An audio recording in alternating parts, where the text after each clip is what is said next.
Para você, cristão, que busca uma compreensão mais profunda e talvez até desafiadora da sua fé, este discurso é imperdível por várias razões. Novas luzes sobre a Bíblia e as profecias. Se você já se questionou sobre o significado literal de profecias como o fim do mundo ou o julgamento de fogo, este texto oferece uma perspectiva simbólica e interpretativa que pode trazer clareza e um senso de urgência diferente. Ele propõe uma chave para desvendar verdades ocultas na Bíblia que podem enriquecer sua compreensão das Escrituras.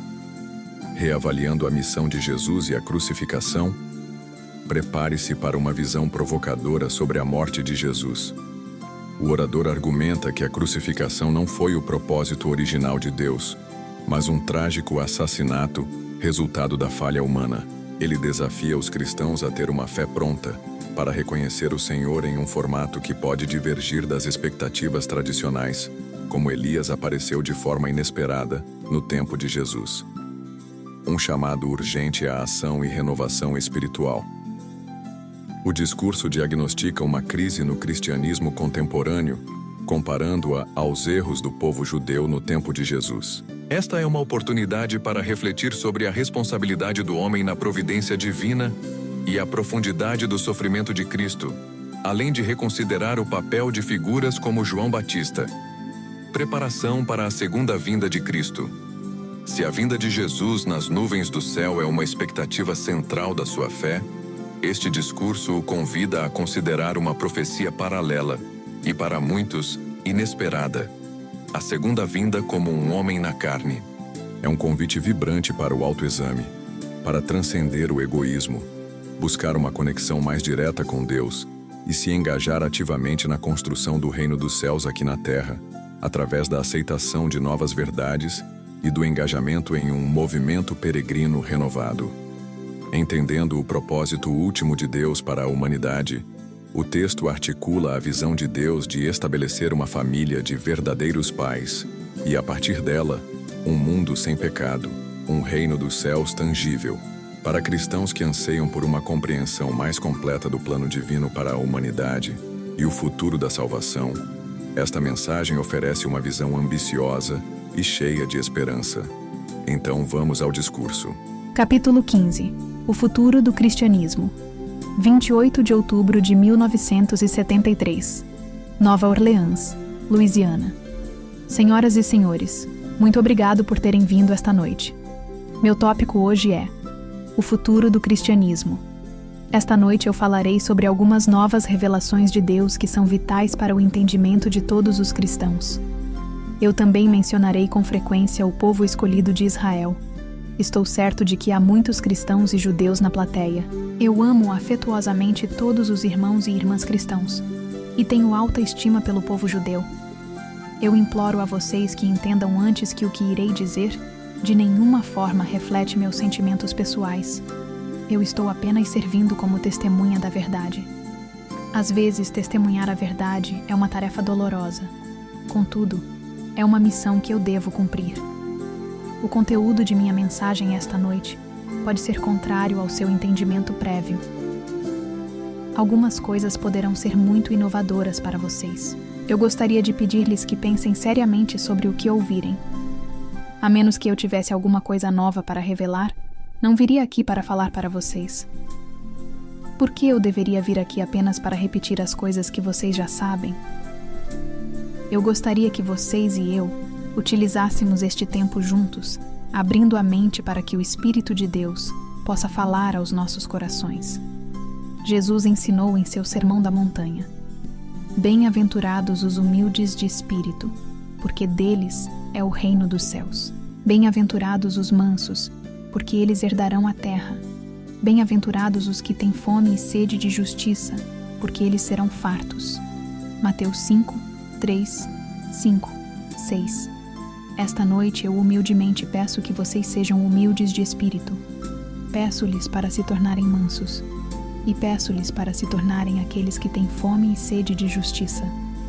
Então veremos o reino do céu, e seremos todos satisfeitos. Comecemos agora. Os cristãos e o próprio cristianismo têm uma última fronteira a cruzar. A profecia bíblica afirma que os cristãos devem atravessar o fim do mundo e enfrentar o julgamento de fogo no grande e terrível dia do Senhor. A Bíblia diz que veremos muitos fenômenos extraordinários, no céu e na terra, enquanto o fim se aproxima. Quando Jesus prometeu sua segunda vinda, ele ostentava um sentimento de iminência. Desde o dia em que Jesus Cristo ascendeu ao céu, os cristãos têm esperado o seu retorno à terra. Pelos últimos 2000 anos de história, tem sido a esperança de cada cristão ver o retorno de Cristo. Mas este extraordinário evento nunca ocorreu. Muitas pessoas cansaram de esperar. Finalmente, algumas pessoas decidiram que esta segunda vinda não ocorreria literalmente. Eles pensaram: este é apenas um dos métodos de Deus para nos manter alertas. Esta noite devemos esclarecer o significado do fim do mundo como a Bíblia o profetizou. Devemos também saber como o Senhor reaparecerá quando ele vier no cumprimento do tempo. Devemos, antes de tudo, entender que Deus não criou o mundo para acabar. Ele sempre pretendeu que o mundo do bem existisse para sempre. O Deus que não cria para a eternidade não pode ser um Deus todo-poderoso. Entretanto, o mundo atual deve acabar por causa da queda que deu início à história do mal. O fim do mundo é necessário porque não alcançamos o mundo do bem pretendido por Deus. Ao invés de nos tornarmos filhos do bem, na realidade nos tornamos criaturas do mal. A direção errada da história, Adão e Eva caíram no jardim do Éden. Eles não estavam naquele tempo em uma posição de terem um claro entendimento da vontade de Deus. Eles entraram em um estado de confusão e fizeram a escolha errada. Eles foram confrontados, ou com a obediência para com Deus, através da qual teriam trazido o mundo do bem, ou com a obediência para com Satanás, através da qual, de fato, trouxe sua queda. Entre duas claras escolhas, Adão e Eva fizeram a errada. Eles trouxeram o mal para este mundo.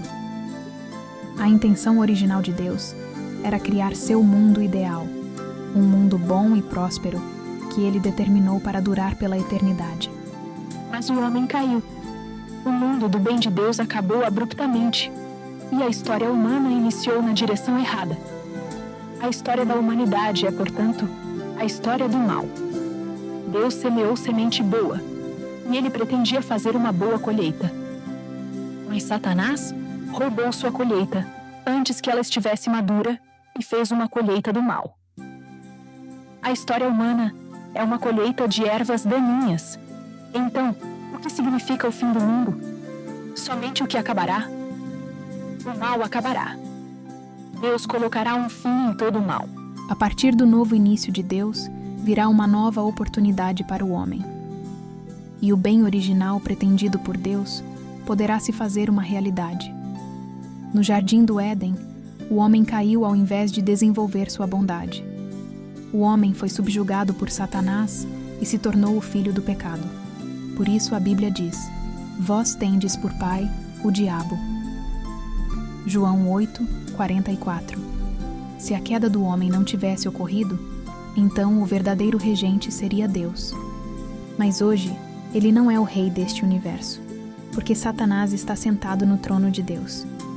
Deus deve remover todos os resultados da queda do homem antes que ele possa verdadeiramente reinar sobre o mundo. Agora, eu darei a vocês claramente a definição do fim do mundo. O fim do mundo é o momento na história quando Deus acaba com o mal e inicia sua nova era. É o tempo de cruzar a intersecção entre a velha história do mal e a nova história do bem. À luz desta nova definição, por que a Bíblia prediz extraordinários fenômenos celestes como sinais do fim do mundo? As coisas preditas realmente ocorrerão? A Bíblia diz: logo depois da tribulação daqueles dias, escurecerá o sol, e a lua não dará a sua luz. As estrelas cairão do céu, e os poderes dos céus serão abalados. Mateus 24, 29. O que isto significa? O que devemos esperar? Primeiro de tudo, fiquem sossegados, pois estas coisas não acontecerão literalmente. Deus não destruirá nada no universo. Deus frequentemente expressa sua verdade em símbolos e parábolas, e estas afirmações bíblicas serão cumpridas simbolicamente. Na sequência, Deus não tem nenhum motivo para destruir o universo. Não foi o universo, mas o homem que cometeu pecado. Somente o homem se desviou do plano original da criação de Deus. Porque Deus deveria destruir os animais, ou as plantas, ou qualquer coisa na criação a qual cumpriu seu propósito como ele pretendia? Deus não destruiria essas coisas inocentes. A Bíblia diz: uma geração vai-se e outra geração vem, mas a terra permanece para sempre. Eclesiástico 1:4. Mas no Apocalipse lemos: e vi um novo céu e uma nova terra, porque já se foram o primeiro céu e a primeira terra, e o mar já não existe. Apocalipse 21:1. Esse novo céu e nova terra se referem à vinda de uma nova história de Deus, um tempo de novo domínio. Após comprar uma casa, você se mudará com sua família e posses? Então você dirá que tem um novo lar, e você será o novo mestre da casa. Da mesma forma, quando homens de Deus ocupam este universo, ele se tornará um novo céu e uma nova terra. Sabemos que quando termina o inverno, começa a primavera. Mas podemos precisamente dizer em que ponto começa a primavera? Quem pode definir o exato momento da transição? Você não pode saber por que a passagem de uma estação para outra ocorre imperceptivelmente, silenciosamente. O fim do inverno é semelhante ao início da primavera, por isso não há momento discernível de transição. Em que momento o velho dia termina e um novo dia começa? Embora a mudança ocorra na escuridão, não há dúvida que passamos de um dia para o próximo. A mudança é imperceptível, mas também inevitável e irrevogável. Embora 3 bilhões de pessoas vivam na Terra, nenhuma entre elas pode apontar o exato momento quando o velho dia passa e o novo dia começa. Por isso entendemos que, a partir do ponto de vista humano, não podemos sempre saber o exato momento que as coisas ocorrem. Mas Deus sabe quando o inverno passa para a primavera, e Deus sabe quando a noite abre o dia, e Deus pode apontar com exatidão a transição da nova história. Nosso passo para a nova história é como um glorioso amanhecer emergindo da escuridão da noite. O ponto de cruzamento entre bem e mal não é óbvio. Você não notará quando ele ocorre, mas ele definitivamente ocorrerá, tão certo quanto o fato de que o sol se levantará amanhã. Servos e profetas de Deus, então como podemos saber quando o fim está se aproximando? Deus não ocultará este momento do homem. Ele não traz repentinamente julgamento para o mundo sem advertência. Deus anunciará a vinda do grande e terrível dia através de seus profetas. Amós 3:7 diz: certamente o Senhor Deus não fará coisa alguma, sem ter revelado o seu segredo aos seus servos, os profetas. Deus escolhe seu instrumento, e através dele, Deus anuncia seus planos. Este tem sido o caso através de toda a história da Bíblia. A pessoa a ser escolhida como profeta de Deus deve ser uma das pessoas vivendo em nosso mundo mau. Mas ele deve ser um homem de fé que pode demonstrar que é merecedor de ser utilizado por Deus. Ele deve demonstrar fé absoluta. Para fazer isto, ele deve desistir de todo o sucesso mundano e completamente se separar deste mundo mau. Ele deve se purificar cortando todos os elos com o mal. Ele não será popular no mundo mau. Deus é absolutamente bom, portanto, exatamente o oposto do mal. Esse é o motivo pelo qual o mal sempre persegue um homem de Deus. Noé foi tal homem escolhido por Deus e desprezado pelo mundo mau. Deus instruiu Noé a construir um barco. Ele enviou Noé para o alto de uma montanha, ao invés de para baixo na beira de um rio ou na beira do mar. O comando de Deus era tão ridículo aos olhos do mundo mau que muitas pessoas riram de Noé. Ele foi ridicularizado, não porque as pessoas pensavam sobre ele como um homem particularmente engraçado, mas porque ele seguiu fielmente as instruções de Deus. Os olhos do mundo não puderam entender o modo de Deus. Desta maneira, com tais instruções improváveis, Deus poderia testar a fé do homem que ele escolheu como seu campeão. Isto é o que ocorreu no tempo de Noé. E no tempo de Abraão não foi diferente. Deus chamou Abraão, o filho de um fabricante de ídolos, e ordenou a ele: deixe sua casa imediatamente. Deus não permite qualquer acordo. Deus assume a posição onde o mal pode ser totalmente negado. De nenhuma outra maneira o bem pode começar. Deus tem dito que ele iniciará uma nova história, na qual nenhum elemento do mal permanecerá. Deus demanda completa resposta do homem. Aqueles que seguem a direção de Deus devem começar a partir da negação absoluta do mundo mal. Esse é o motivo pelo qual Jesus Cristo ensinou: quem achar a sua vida, perdê-la-á, e quem perder a sua vida por amor de mim, achá-la-á. Mateus 10, 39. Ele também disse: assim os inimigos do homem serão os da sua própria casa. Mateus 10, 36. Vocês podem perguntar: que tipo de mensagem é esta? Este é o modo de Deus para escolher seu próprio povo e colocá-los em uma posição onde eles serão rejeitados pelo mal.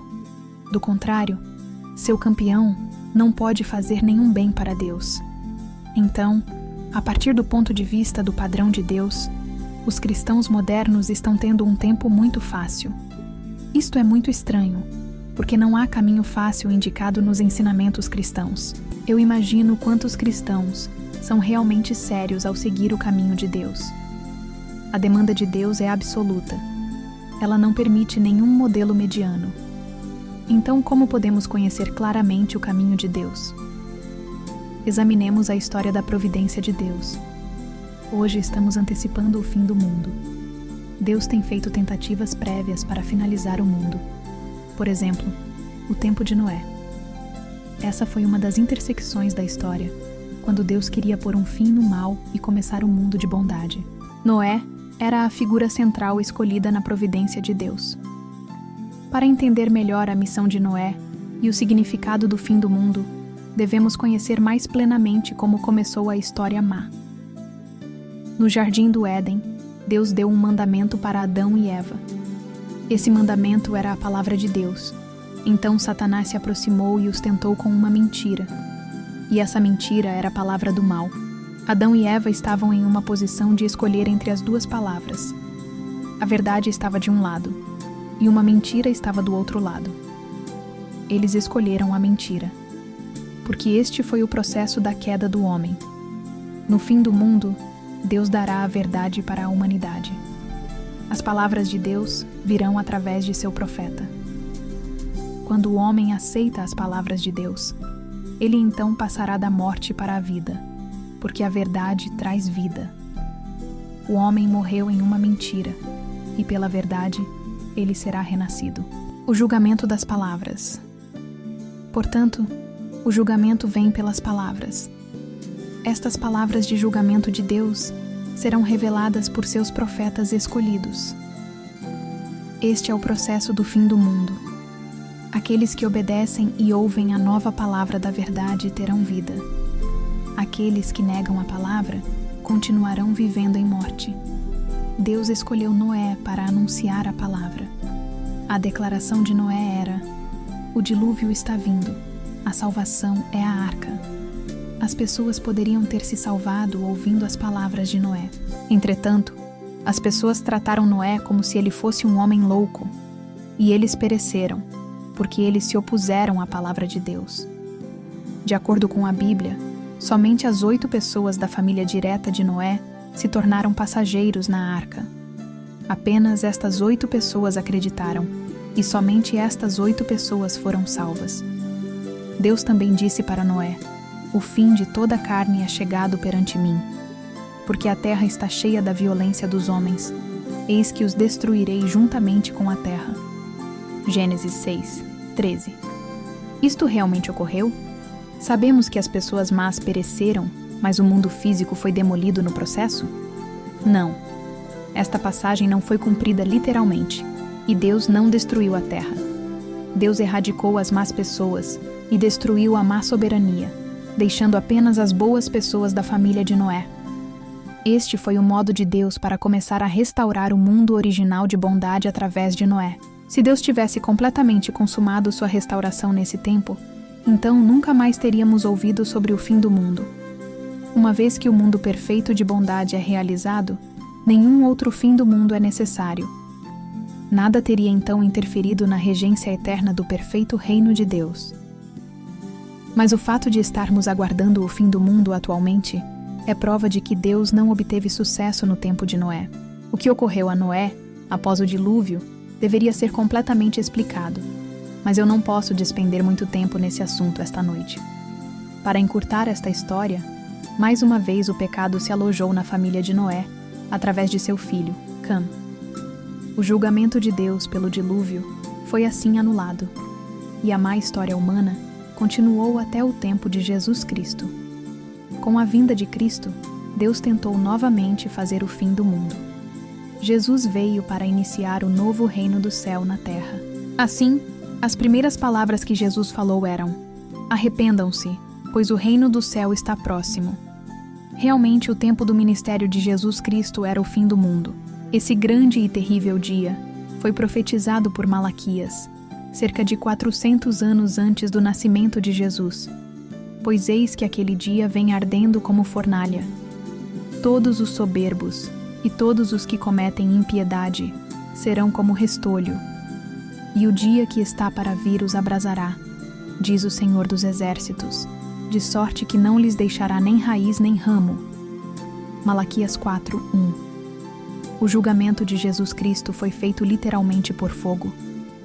O dia no tempo de Jesus, quando todas as coisas se tornaram cinzas, veio literalmente? Não. Sabemos que isto não ocorreu. Sendo que estas coisas profetizadas não ocorreram literalmente naquele tempo, algumas pessoas dizem que tais profecias se referem ao tempo do segundo advento. Mas este não pode ser o caso. João Batista veio ao mundo como o último profeta. Jesus disse: pois todos os profetas e a lei profetizaram até João. Mateus 11:13. A vinda de João Batista deveria ter posto um fim às profecias e à lei mosaica. Isto é o que Jesus disse que ocorreria. O propósito de todas as profecias antes de Jesus era preparar para a sua vinda e indicar o que deveria ser cumprido no tempo de sua vinda. Estas profecias não eram para o tempo do Senhor do segundo advento. Deus enviou seu Filho Jesus ao mundo, pretendendo cumprir completamente a salvação a ser realizada. A segunda vinda só se tornou necessária por causa da falha no cumprimento no tempo da primeira vinda. Por que então o tempo de Jesus era o fim do tempo? Já sabemos a resposta. É porque Jesus veio para acabar com a má soberania e, na sequência, trazer a boa soberania de Deus sobre a terra. Este foi o fim da idade do Velho Testamento e o início da idade do Novo Testamento. Jesus trouxe as palavras da nova verdade. Como as pessoas receberam o evangelho que ele trouxe? Os líderes judeus acusaram Jesus e o crucificaram. Eles estavam aprisionados às letras do Velho Testamento e não puderam perceber a presença do Espírito de Deus na nova verdade. É irônico que Jesus caiu vitimado pelas muitas profecias que testificavam sobre ele como o Filho de Deus. Pelas letras da lei mosaica, ele foi julgado como um criminoso. Cegamente as pessoas o pregaram na cruz. No tempo de Jesus, muitas pessoas instruídas, muitos líderes de igrejas e muitas pessoas proeminentes na sociedade que eram bem versadas na lei e nos profetas estavam esperando por um Messias. Quão felizes eles teriam ficado quando seu Messias tivesse recitado exatamente o Velho Testamento, sílaba por sílaba e palavra por palavra. Mas Jesus não veio para repetir a lei mosaica. Ele veio para anunciar uma nova lei de Deus. As pessoas não entenderam todo esse ponto. E Jesus foi acusado. O povo de Israel dizia sobre ele: não é por nenhuma obra boa que vamos apedrejar-te, mas por blasfêmia, e porque, sendo tu homem, te fazes Deus. João 10:33. A Bíblia afirma: então o injuriaram, um dos discípulos de Jesus, e disseram: discípulo dele és tu. Nós, porém, somos discípulos de Moisés. Sabemos que Deus falou a Moisés, mas quanto a este, não sabemos de onde é. João 9:28-29. Essa era a maneira como eles viam Jesus. Aquelas pessoas que diligentemente obedeceram à letra da lei mosaica desobedeceram a Jesus Cristo.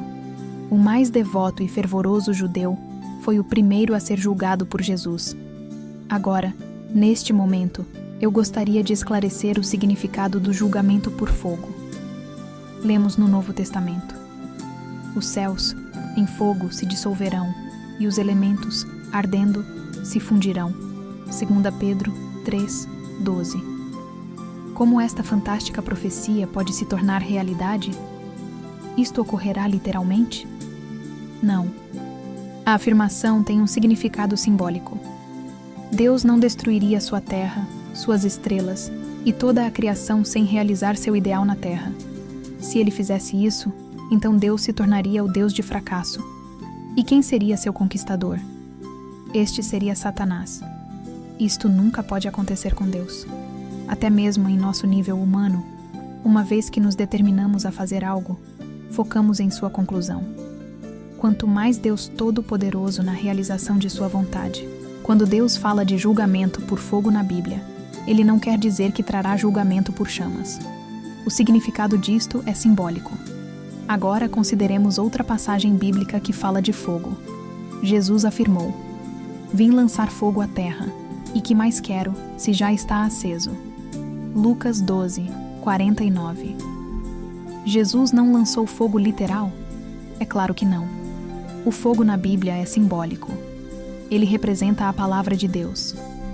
Este é o motivo pelo qual Tiago 3:6 afirma: "A língua é um fogo." A língua fala a palavra, e a palavra vem a partir de Deus.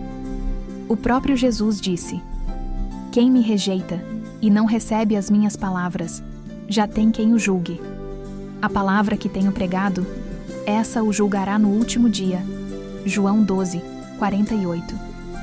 Na sociedade contemporânea, a palavra do tribunal executa julgamento. A palavra é a lei. Neste universo, Deus está na posição de juiz. Jesus veio como o advogado com autoridade para se opor a Satanás, o promotor da humanidade. Satanás acusa o homem com suas palavras, mas estas são falsas palavras. Jesus defende a causa dos fiéis, e seu padrão é a palavra da verdade. Deus pronuncia a sentença. Seu amor é o padrão, e o amor é sua palavra. Não há diferença entre o tribunal mundano e o tribunal celeste. Ambos conduzem seus processos pelas palavras, não por fogo. Assim, o mundo não será queimado por fogo quando for julgado. A Bíblia afirma: "E então será revelado esse iníquo, a quem o Senhor Jesus matará, como o sopro de sua boca." 2 Tessalonicenses 2:8. A palavra de Deus é o sopro de sua boca. Jesus veio para matar o ímpio pela palavra de Deus, e ferirá a terra com a vara de sua boca, e com o sopro dos seus lábios matará o ímpio. Isaías 11:4. O que é então a vara de sua boca? Assumimos este símbolo como significando sua língua, através da qual ele fala a palavra de Deus. Assim resolvemos completamente este ponto. Observem o que Jesus estava instruindo para as pessoas. Em verdade vos digo que quem ouve a minha palavra e crê naquele que me enviou, tem a vida eterna e não entra em juízo, mas já passou da morte para a vida. João 5:24. Os homens passam da morte para a vida pelas palavras da verdade. Deus não lhes enviará o Messias para queimá-los. Ele não lhes enviará o Messias para lançar fogo em suas casas ou destruir sua sociedade. Mas se rejeitarmos a palavra de Deus falada pelo Senhor, não teremos outra escolha a não ser estarmos condenados pelo julgamento. Esse é o significado desta simbologia. No início, Deus criou o homem e o universo por sua palavra Logos. O homem negou a palavra de Deus e caiu. A morte espiritual reinou desde então. Através de sua palavra de salvação, Deus tem estado recriando o homem. O homem caiu pela desobediência da palavra de Deus, e o homem será recriado pela obediência da mesma palavra de Deus. A palavra de Deus é dada pelo Senhor. Aceitar a palavra traz da morte para a vida. Tal morte é o inferno no qual vivemos.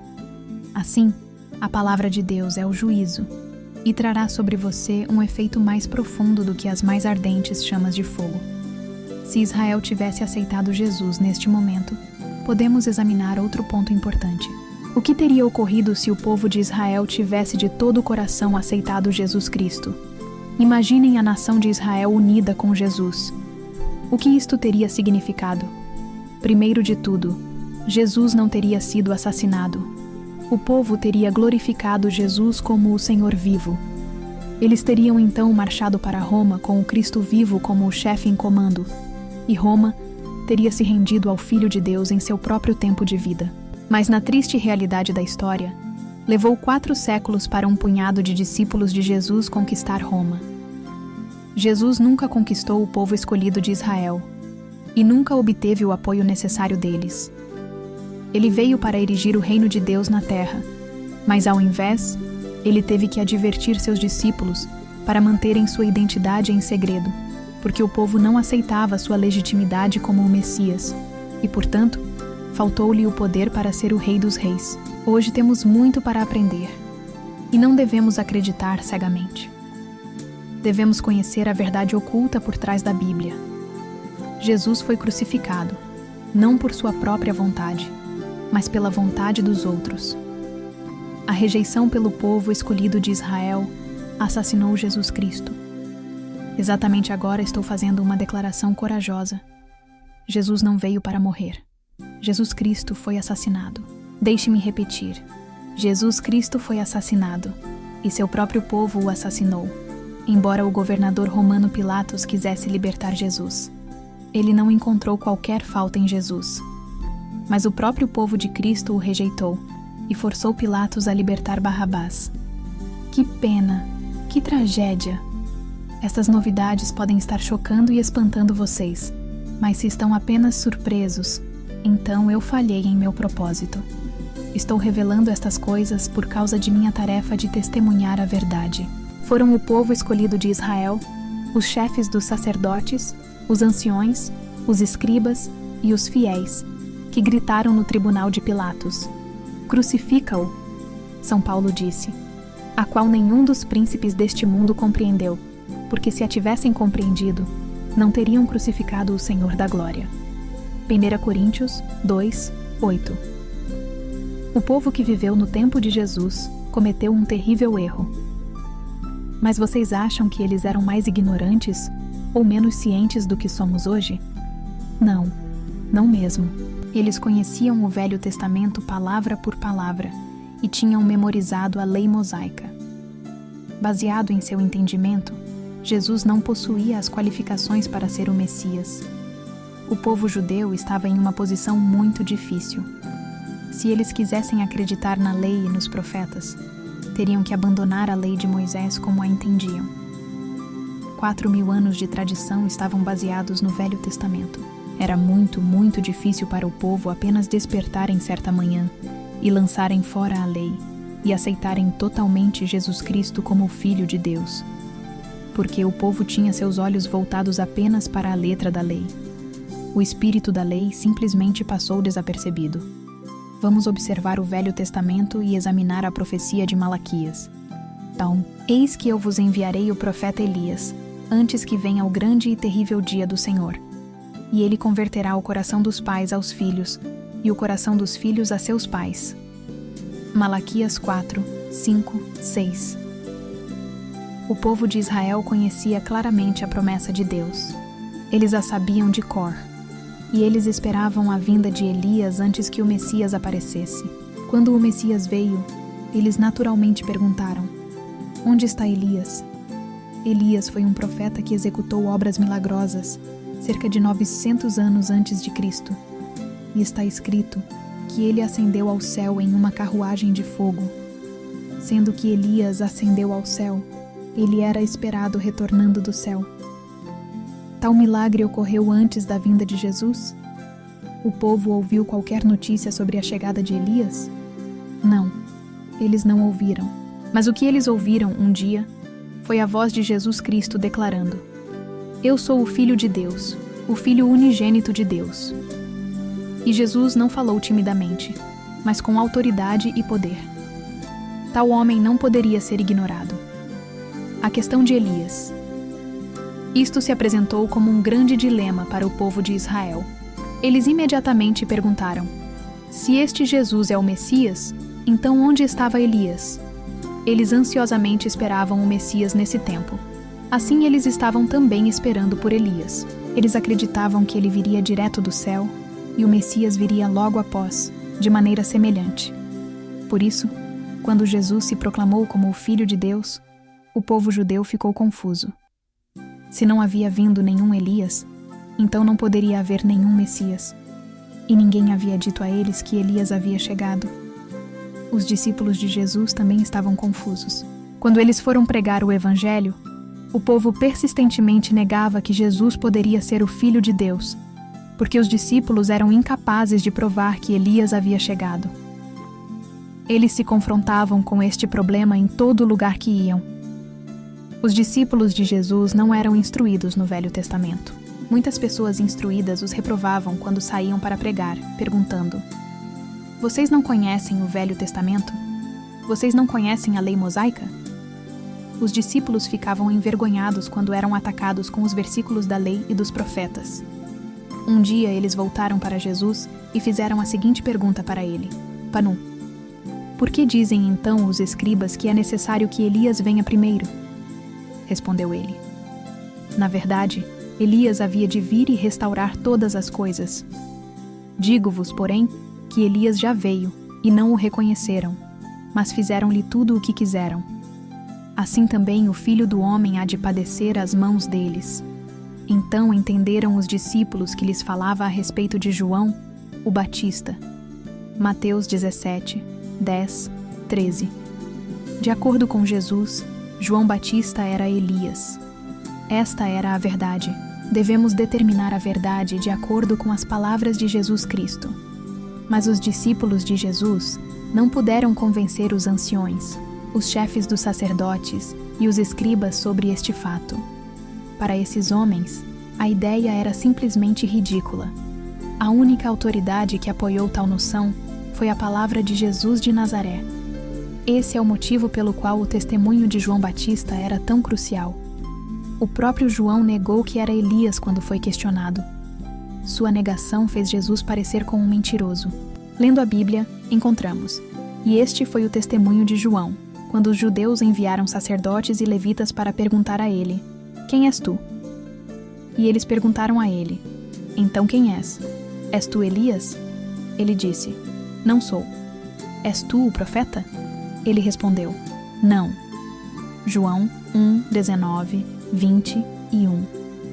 O próprio João disse: "Eu não sou Elias." Mas Jesus havia dito: "Ele é Elias." João tornou quase impossível para as pessoas saberem que Elias havia chegado. Mas Jesus declarou a verdade de qualquer forma. Ele disse: "E, se quereis dar crédito, é este, João Batista, o Elias que havia de vir." Mateus 11, 14. Jesus sabia que a maioria das pessoas não poderiam aceitar a verdade. Ao invés, eles questionaram a motivação de Jesus. A fim de Jesus parecer com o Messias, Elias tinha que vir primeiro. Assim o povo pensou que ele estava mentindo com o propósito de engrandecer seu próprio ego. O Filho de Deus se tornou mais e mais mal interpretado pelo povo. Esta era uma situação muito grave. Naqueles dias, a influência de João Batista era sentida em toda parte de Israel. Mas Jesus Cristo era uma figura obscura e ambígua em sua sociedade.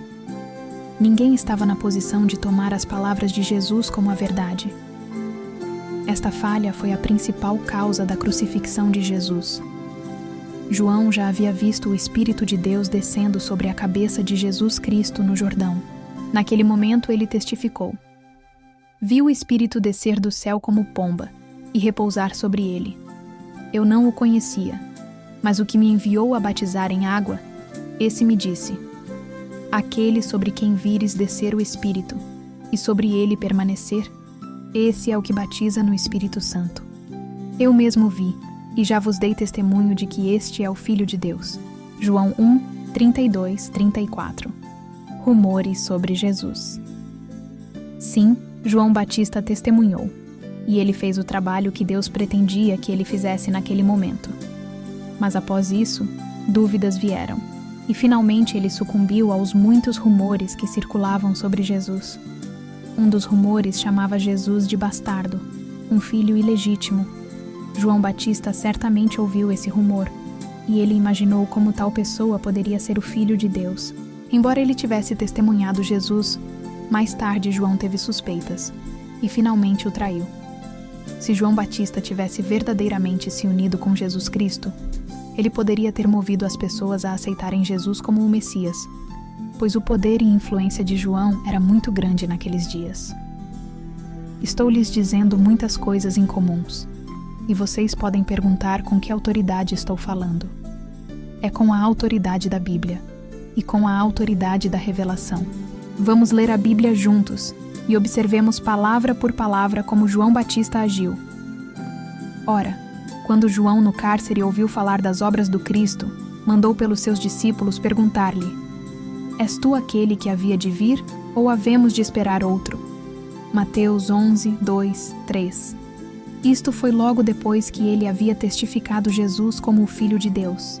Como ele poderia sequer perguntar: Você é aquele que deve vir como o Filho de Deus? Após o testemunho do Espírito para ele? Jesus estava verdadeiramente triste. Ele sentiu raiva. Jesus se recusou a responder para João Batista com um direto sim ou não.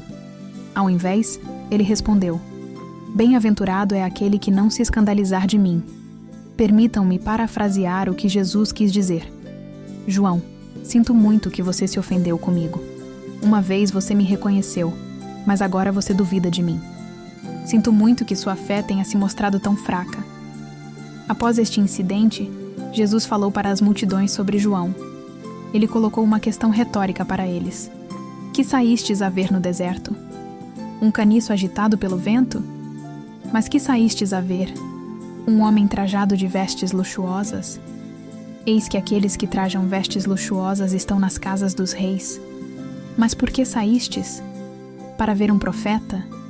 Sim, vos digo, e muito mais do que profeta. Este é aquele de quem está escrito: Eis que eu envio ante a tua face o meu mensageiro, que há de preparar adiante de ti o teu caminho. Mateus 11, 7, 10. O que Jesus estava dizendo aqui era isto: João, você foi ao deserto para ver a pessoa que é mais do que um profeta, o Messias, o Filho de Deus. Você viu tudo, mas perdeu o ponto essencial, o núcleo de sua missão. Você realmente falhou em me reconhecer e falhou em viver para a expectativa de Deus. É Deus que esperava que você preparasse um povo bem disposto para o Senhor, mas você falhou. Jesus concluiu: Em verdade vos digo que, entre os nascidos de mulher, não surgiu outro maior do que João, o Batista. Mas aquele que é o menor no reino dos céus é maior do que ele. Mateus 11, 11. Interpretações cristãs convencionais nunca explicaram o significado deste controverso versículo. As missões dos profetas através das idades era preparar para o Messias ou testificar sobre ele. Os profetas sempre testificaram a partir de certa distância de tempo. João Batista foi o maior entre os profetas, porque somente ele foi o profeta contemporâneo do Messias, o profeta que poderia testemunhar pessoalmente o Cristo vivo. Mas João falhou em reconhecer o Messias. Até mesmo o menor dos profetas que vivem no mundo espiritual sabia que Jesus era o Filho de Deus. Esse é o motivo pelo qual João, a quem foi dada a maior missão e falhou, se tornou menos do que o menor. Jesus disse: E desde os dias de João, o Batista, até agora, o reino dos céus é tomado à força, e os violentos o tomam de assalto. Mateus 11, 12. João Batista era o instrumento escolhido de Deus, destinado a ser o chefe dos discípulos de Jesus. Ele falhou em sua responsabilidade, e Pedro, pela força e poder de sua fé, obteve essa posição central para si por seu próprio mérito. Outros homens mais fortes e mais violentos na fé do que João Batista lutaram implacavelmente com Jesus para a realização do reino de Deus na terra. Os homens devotos que corretamente seguiram João Batista não puderam se tornar os 12 apóstolos e os 70 discípulos de Cristo, como deveria ter sido. Se João Batista tivesse se tornado o chefe dos discípulos de Jesus, esses dois juntos teriam unido toda Israel. Mas a verdade é que João Batista não seguiu o Filho de Deus.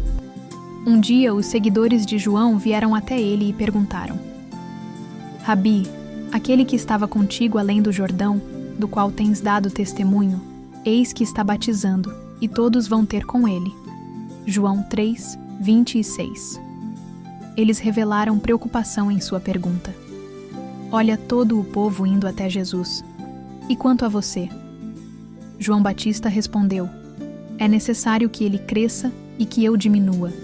João 3, 30. Geralmente os cristãos interpretam esta passagem como prova da personalidade humilde de João. Este é um entendimento incorreto do significado de suas palavras. Se Jesus e João tivessem se unido, seus destinos seriam crescer ou cair juntos. Então Jesus não poderia aumentar sua reputação, enquanto o próprio prestígio de João diminuía.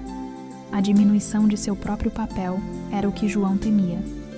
João uma vez afirmou que o Messias era alguém de quem nem sou digno de levar-lhe as alparcas. E Mateus 3, 11. Contudo, João falhou em seguir Jesus mesmo após ele saber que Jesus era o Filho de Deus. João Batista era um homem sem desculpas. Ele deveria ter seguido. Responsável pela crucifixão, Deus enviou João como um precursor para o Messias.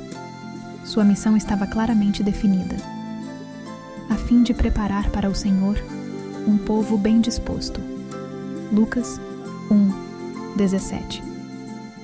Mas por causa da traição de João, Jesus Cristo não tinha base sobre a qual iniciar seu ministério. O povo não estava preparado para receber Jesus. Portanto, ele teve que sair de sua casa e fazer todo o trabalho por si mesmo, tentando criar um fundamento no qual o povo pudesse acreditar nele. Não pode haver nenhuma dúvida de que João Batista era um homem de falha.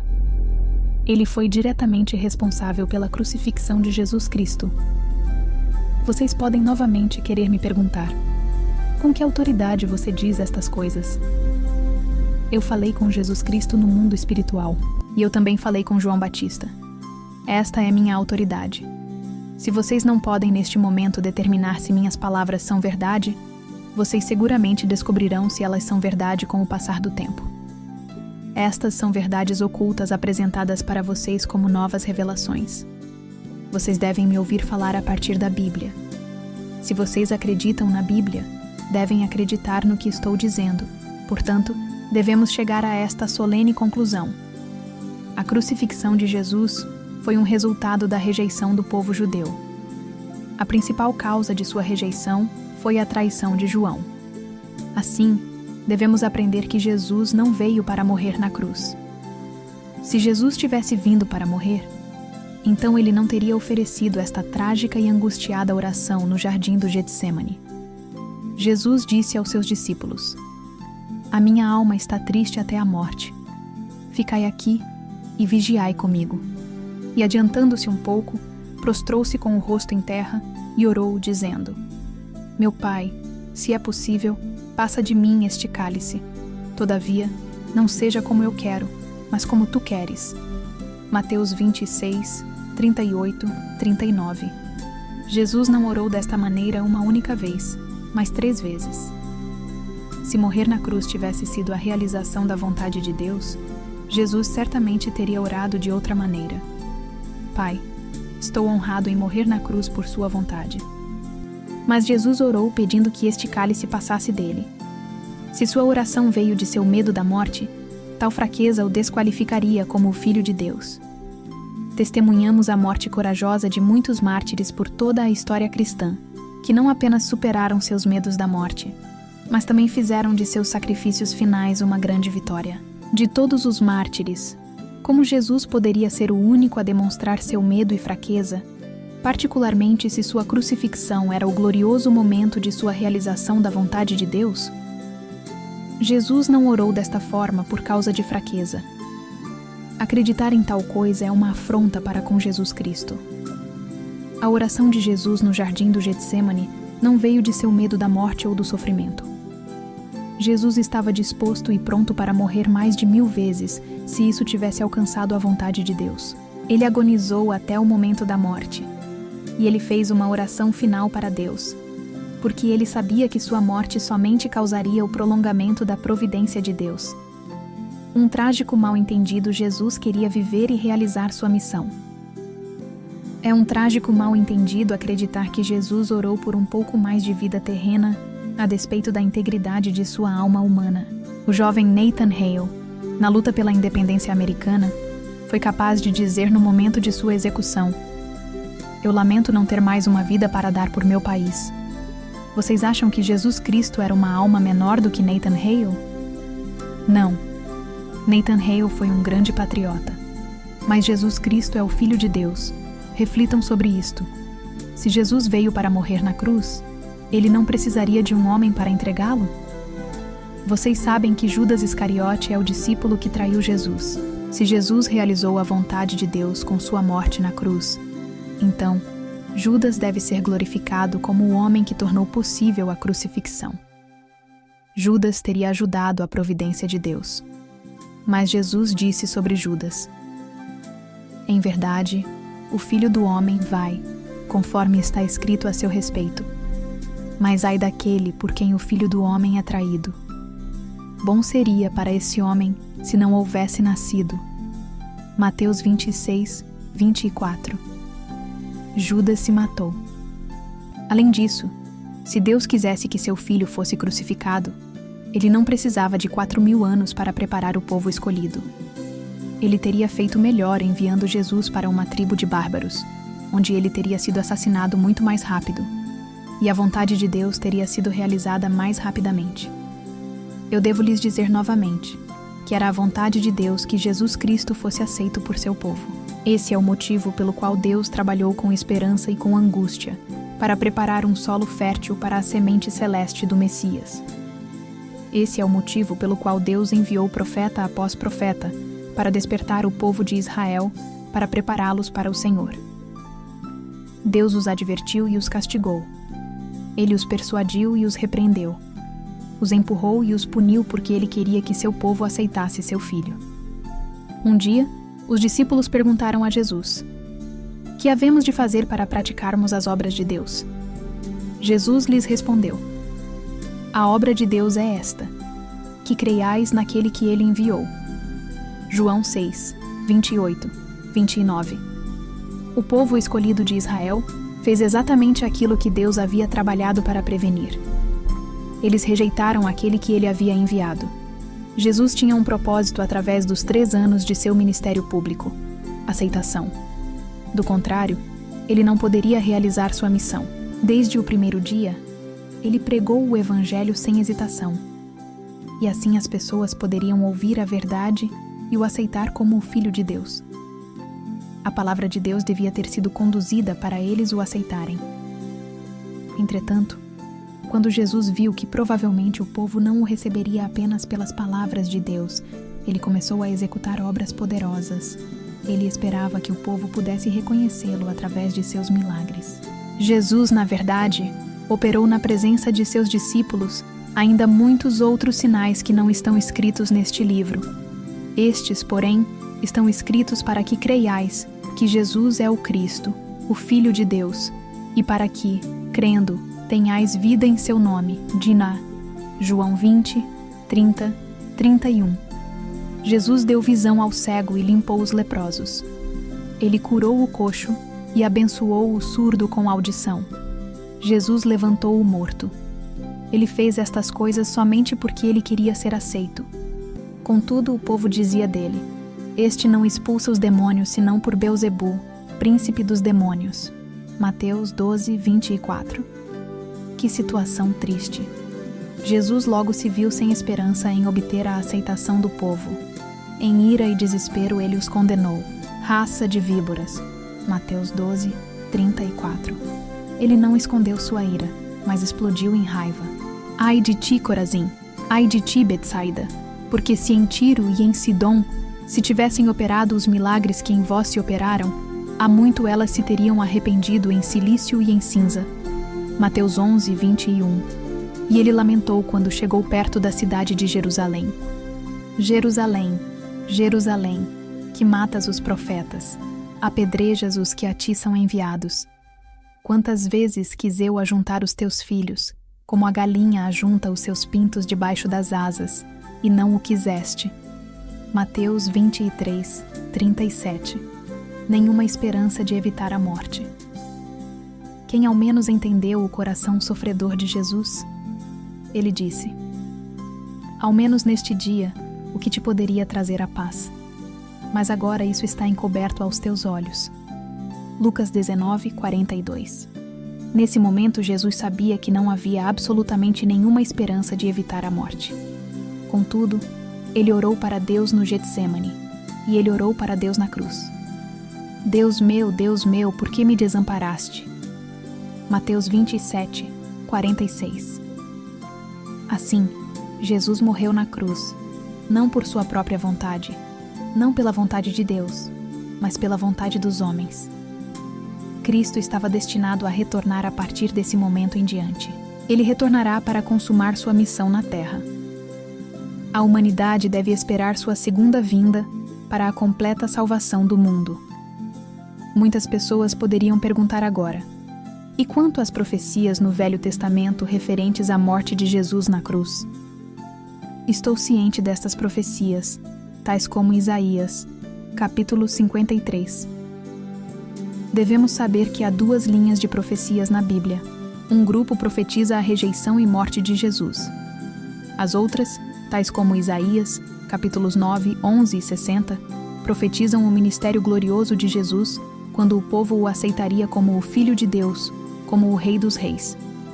Por exemplo, porque um menino nos nasceu, um filho se nos deu, e o governo estará sobre os seus ombros, e o seu nome será Maravilhoso Conselheiro, Deus Forte, Pai Eterno, Príncipe da Paz. Do aumento do seu governo e da paz não haverá fim, sobre o trono de Davi e no seu reino, para o estabelecer e o fortificar em retidão e em justiça, desde agora e para sempre. Isaías 9, 6, 7. Esta é a profecia do Senhor da Glória, de Jesus como o Rei dos Reis e o Príncipe da Paz. Por outro lado, podemos ler: verdadeiramente Ele tomou sobre si as nossas enfermidades e carregou com as nossas dores, e nós o reputávamos por aflito, ferido de Deus e oprimido. Mas Ele foi ferido por causa das nossas transgressões e esmagado por causa das nossas iniquidades. O castigo que nos traz a paz estava sobre ele, e pelas suas pisaduras fomos sarados. Isaías 53, 4, 5. Esta é a profecia do sofrimento de Cristo. É realmente a profecia da crucifixão. Então, mais uma vez, por que Deus profetizou de duas formas contraditórias na Bíblia? É porque Deus tem que lidar com homens decaídos, em sua providência. E o homem decaído é mau e indigno de confiança, e possui a capacidade de traição. O homem se coloca entre Deus e Satanás. De certo modo, Deus teme o homem, e Satanás também teme o homem por causa da habilidade do homem de traição. Deus é o bem absoluto, e ele nunca muda sua posição. Satanás é o mal absoluto, e ele nunca muda sua posição também. A este respeito, Deus e Satanás são semelhantes. Entretanto, o homem é uma mistura de bem e mal. O homem está entre Deus e Satanás e tem a habilidade para mudar. Portanto, o homem é imprevisível. Um dia um homem pode professar sua incansável fé em Deus e deseja servir a Ele. E no próximo dia, o mesmo homem pode amaldiçoar Deus, se unir com Satanás e se tornar seu escravo. Sendo que Deus não sabia como o homem responderia à sua providência para o Messias, ele não teve escolha, mas predizer dois resultados contraditórios nas duas linhas de profecias, cada qual possível dependendo das ações do homem. Assim, a fé do homem era um fator determinante pelo qual uma das duas profecias seria realizada. No caso de Jesus, se o povo escolhido de Israel demonstrasse fé e unidade com ele, então ele seria aceito. A total realização da profecia do Senhor da Glória seria o resultado. Por outro lado, se o povo rejeitasse o Messias quando ele veio, inevitavelmente a segunda profecia sobre o sofrimento de Cristo seria cumprida. E a história demonstra que o povo escolhido tomou a segunda opção. Portanto, a profecia do sofrimento do Senhor se tornou realidade ao invés da profecia do Senhor da Glória.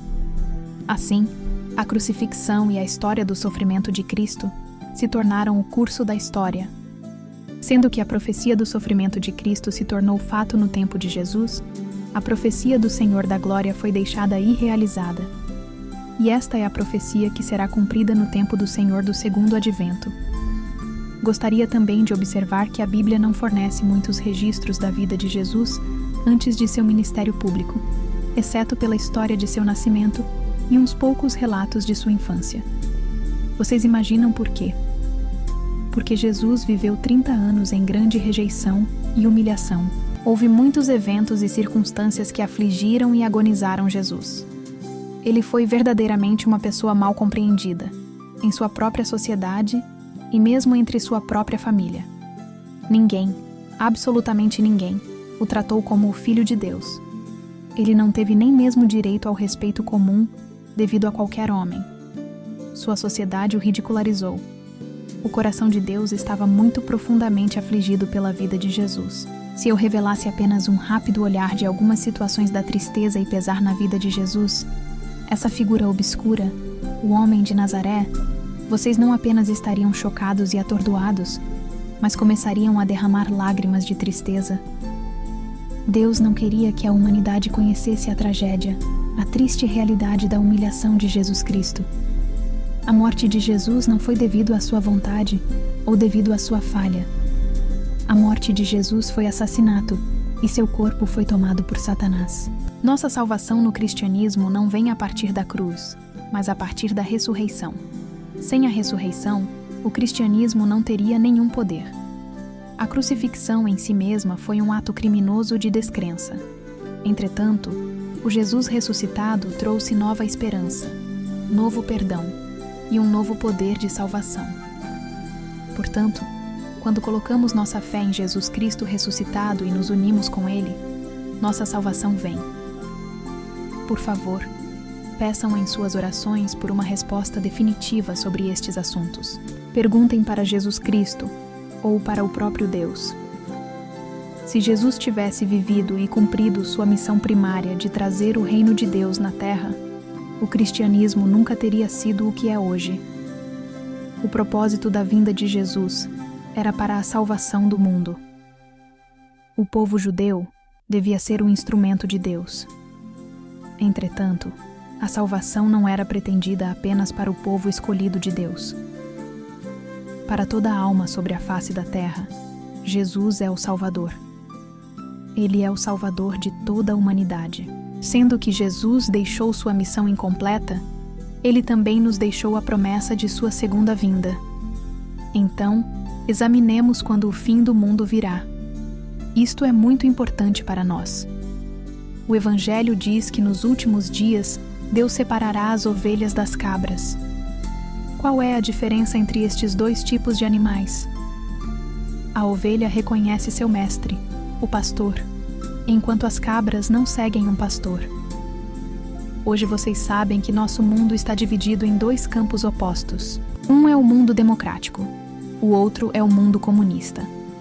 Nosso mundo livre diz: há um Deus. Aceitamos nosso pastor. O mundo comunista diz: Deus não existe. Eles negam seu mestre. Assim, o mundo livre pode ser simbolizado pelas ovelhas e o mundo comunista pelas cabras. No tempo da formação destes dois mundos ideológicos conflitantes, podemos saber que está chegando ao fim do mundo. Como virá o Senhor do segundo advento? Nossa posição como cristãos é exatamente paralela aos anciões, escribas e sacerdotes no tempo de Jesus. Naqueles dias, o povo estava esperando por Elias e o Messias chegando das nuvens do céu. Por que o povo pensava desta maneira? Por que eles tinham este tipo de crença? Eles estavam simplesmente seguindo as profecias da Bíblia escritas em Daniel 7, 13. Eu estava olhando nas minhas visões noturnas, e eis que vinha com as nuvens do céu, um como filho de homem. E dirigiu-se ao ancião de dias, e foi apresentado diante dele. Por causa do grande profeta Daniel, o povo de Israel tinha toda a razão em esperar a chegada do Messias vindo das nuvens do céu. Os cristãos estão esperando a chegada do Senhor do segundo advento da mesma maneira atualmente, das nuvens do céu. João disse: Muitos sedutores têm saído pelo mundo afora, os quais não proclamam Jesus Cristo que se encarnou. Quem assim proclama é o sedutor e o anticristo.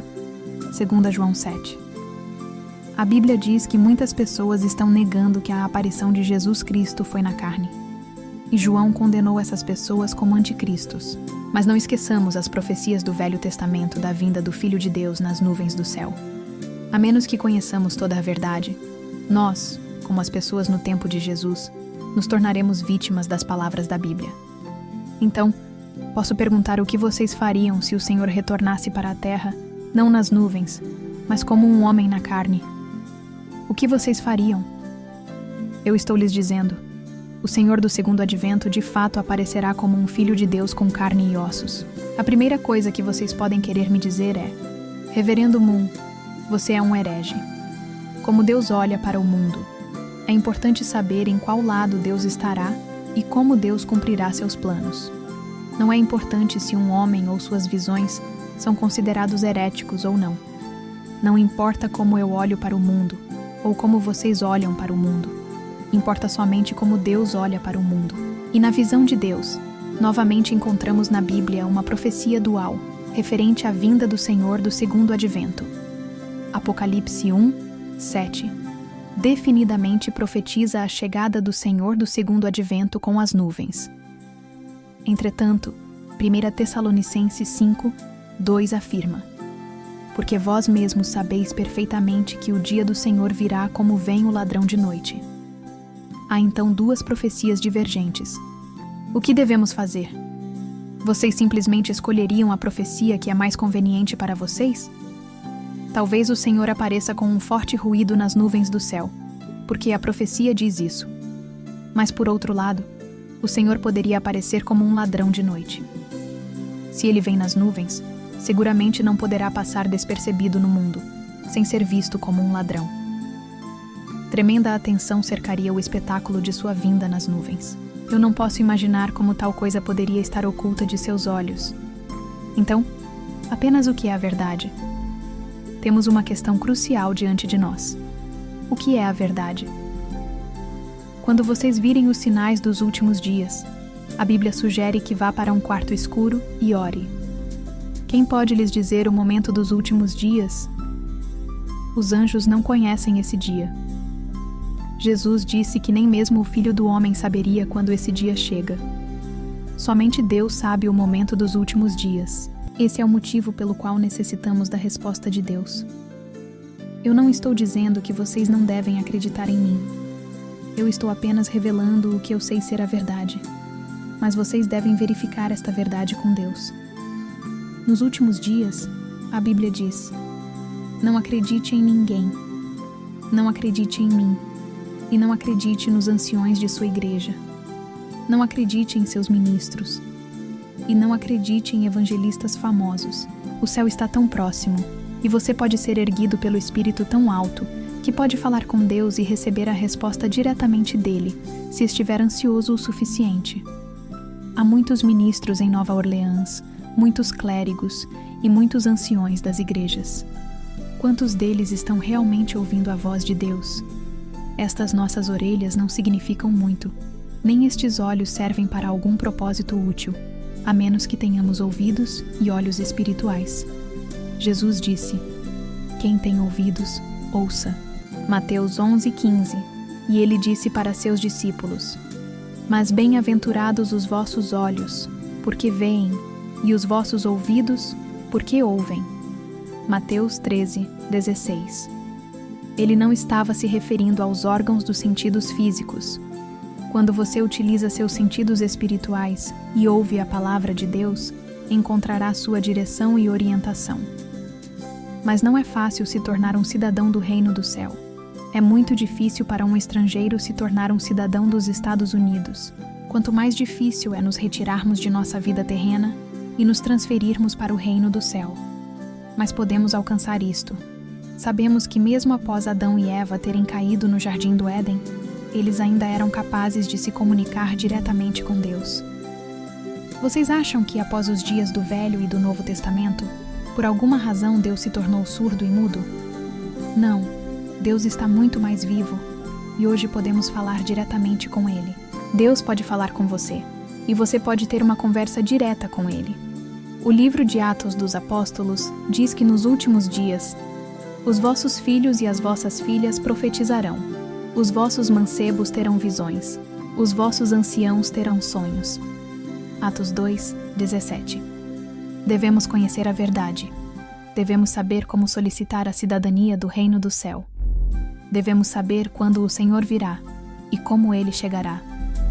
Mesmo com clara orientação em nossas vidas, há ainda a chance de falharmos em atingir o objetivo.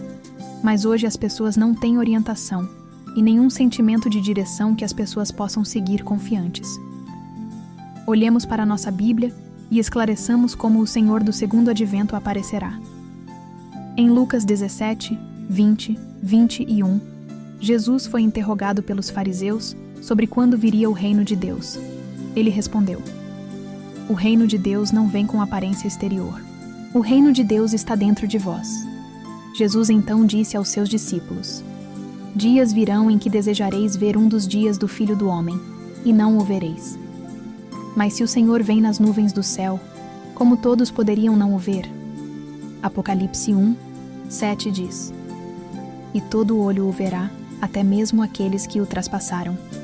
O que isto pode significar? Por que nós não o veríamos? A única forma que poderíamos perder esse dia é se procurarmos pelo Senhor vindo de uma direção, e Ele aparecesse de outra direção, de uma maneira inteiramente inesperada, tal como Elias fez no tempo de Jesus. Essa é a razão pela qual você poderia não ver o Senhor no momento de sua segunda vinda. Quem ousaria negá-lo?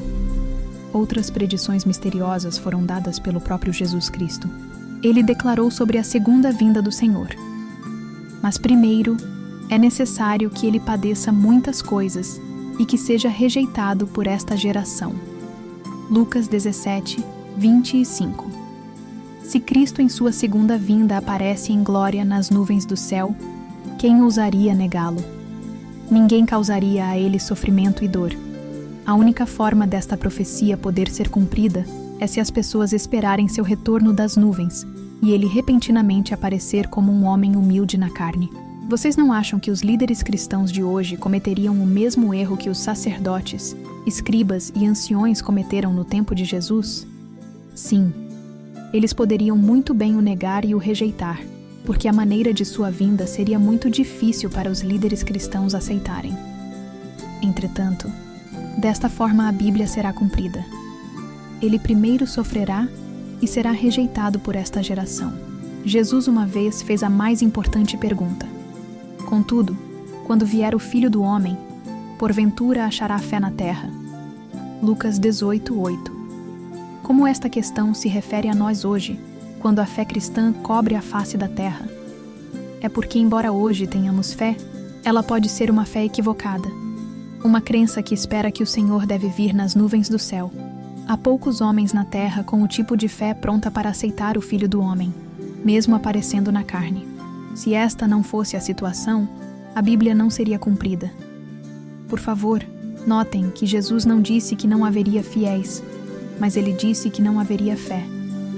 Jesus também disse: nem todo o que me diz Senhor, Senhor, entrará no reino dos céus, mas aquele que faz a vontade de meu Pai, que está nos céus.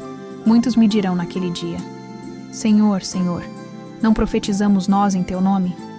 E em teu nome não expulsamos demônios? E em teu nome não fizemos muitos milagres? Então lhes direi claramente: nunca vos conheci. Apartai-vos de mim, vós que praticais a iniquidade. Mateus 7, 21, 23. Esta profecia não pode ser realizada se sua segunda vinda é sobre as nuvens do céu. No tempo do segundo advento, as pessoas novamente estarão clamando: Senhor, Senhor.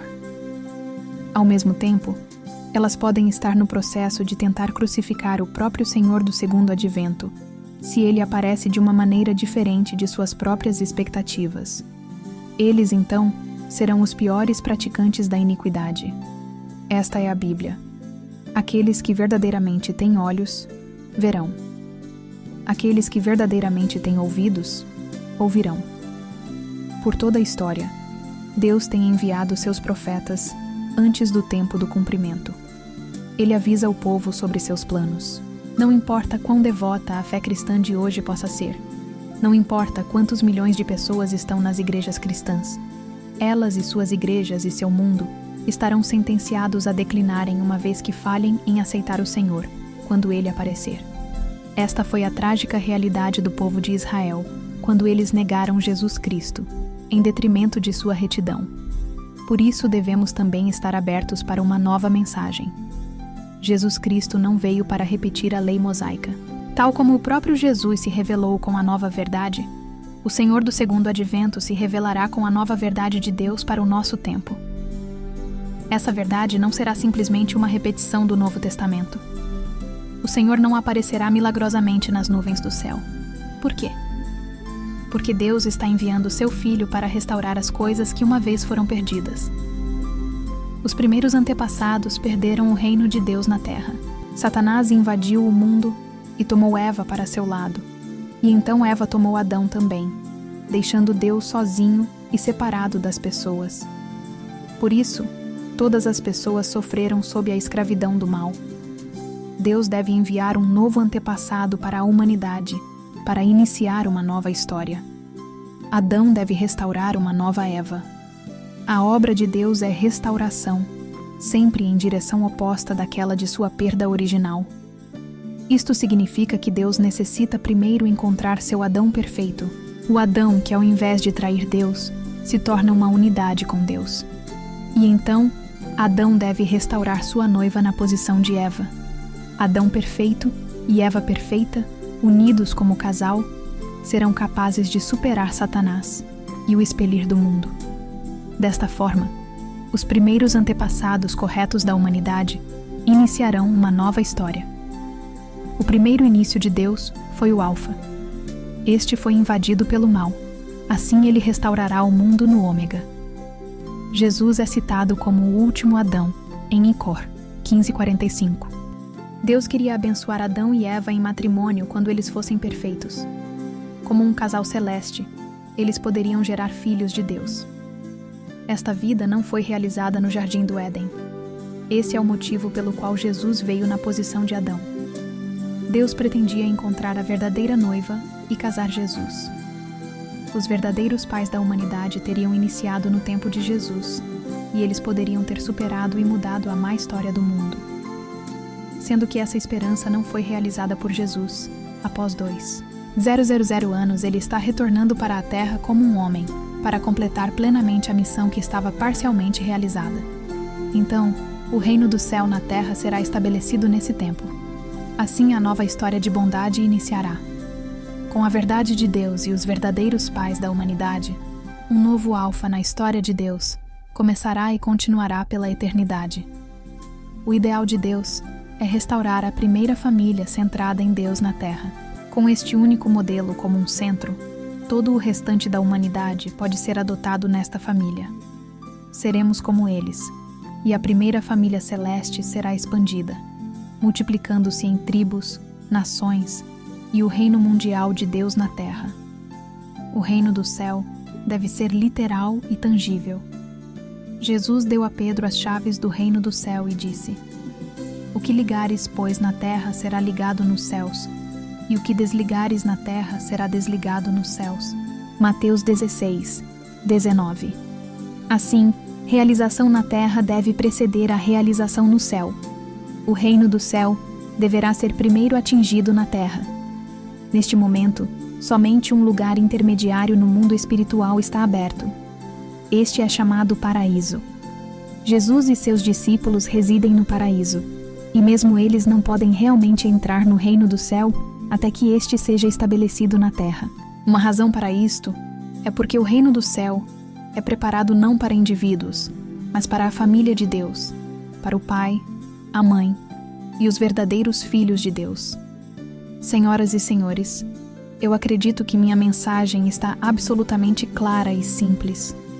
Deus pretendia iniciar a história da bondade com Adão, mas Adão caiu. Deus trabalhou para restaurar a história e iniciar uma história renovada em Jesus Cristo. Mas as pessoas de seu tempo perderam a fé nele e não deram a ele uma chance. Portanto, a promessa do Senhor do segundo advento será cumprida. Ele está destinado a vir para a terra como o Filho do Homem na carne. Ele vem como o terceiro Adão. Ele tomará uma noiva e assim provocará o dia mais feliz com o matrimônio celeste, referido como o banquete do matrimônio do Cordeiro, no livro do Apocalipse. Ele executará o papel dos verdadeiros pais. Verdadeiros antepassados de Deus serão estabelecidos, e o céu na terra poderá então ser literalmente atingido. Não podemos duvidar que o cristianismo de hoje está em uma definitiva crise. Esta é uma crise paralela ao tempo de Jesus, quando as instituições religiosas estabelecidas falharam com o Filho de Deus. Reconhecemos esta crise de nosso tempo, mas também podemos ver entre a neblina o brilhante alvorecer de uma nova esperança. O fim do mundo está próximo, não apenas para os cristãos, mas para todas as pessoas de todo o mundo. A nova história de Deus começará com a chegada do Senhor. Abençoados são aqueles que o verão e o aceitarão. É a esperança do cristianismo reconhecer, receber e aceitar o Senhor do segundo advento. A chance chegou para todos nós.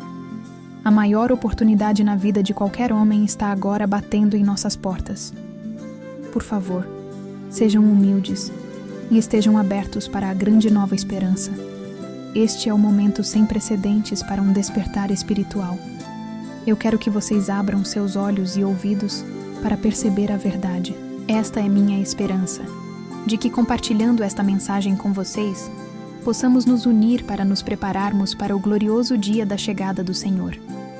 Vamos olhar para o Deus da história, vamos entender o Deus da providência e vamos abraçar o Deus vivo em nossas próprias vidas. Hoje é meu último dia nesta cidade. Espero que vocês investiguem completamente estes assuntos. Há oportunidade em Nova Orleans para virem em nossa igreja para estudar, ou participar em nossos seminários e explorar a verdade do princípio divino. Eu não teria vindo aqui se não trouxesse comigo coisas novas para lhes contar. Estou revelando uma nova verdade. Isto sozinho seria uma boa razão para vocês olharem para a profundidade desta mensagem.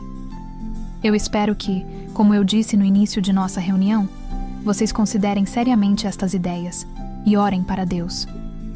Ele responderá para vocês. Muito obrigado.